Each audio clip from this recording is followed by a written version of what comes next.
an excellent engagement today, particularly starting off in Warren Point.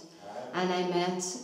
with a number of groups and organisations who are involved in the Nara Water Bridge. The Nara Water Bridge has already received approval from the steering committee in October, and it's going to be a fantastic project for that city. It's actually, in my opinion, one of the best interreg projects because it hits all of the criteria. So hopefully it's going to be put on Sammy Wilson's desk very soon, and it needs to receive approval. I left there and I went to Hilltown and I met with many of the pensioners who have been involved in a project there, and we have a pensioner project in Derry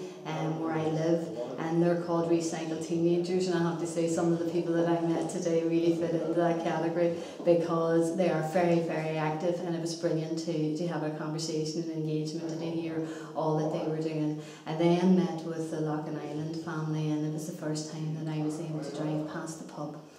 where the incident happened in O'Toole's, and I must say, just listening to the families and the experiences that they have went through, they have already been over in Europe, and I have pledged to do all that I can to assist them in highlighting the case. The fact that the Ombudsman now has gone back to look at the case and says that they're going to be a fresh investigation. Michael Maguire was right in the decision that he took with regards to that. And I must say that, you know, the families themselves have been so dignified over the last number of years, and the hurt is so palpable in that room. Michael Maguire has to make sure that this investigation is Article 2 compliant, that these families receive the support that they require in order that they are satisfied that the investigation is effective and appropriate, and that needs to be done. We left there and we went to St Patrick's.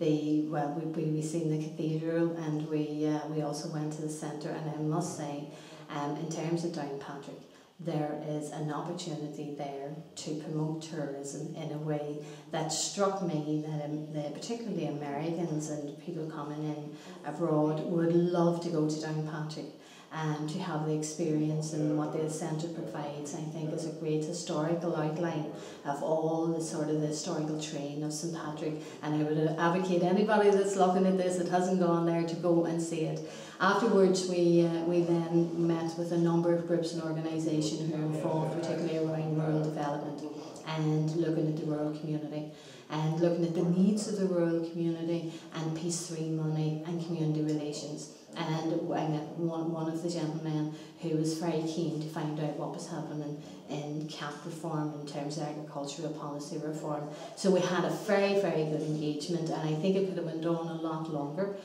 We did go over time, but I think it was important for those that were there to receive the information that I was able to impart, for them to know that I intend to be an MEP for all of the people, to work with everyone regardless of their religious denomination or none, and I will be there available to all the people who require whatever kind of help and assistance that I can give them.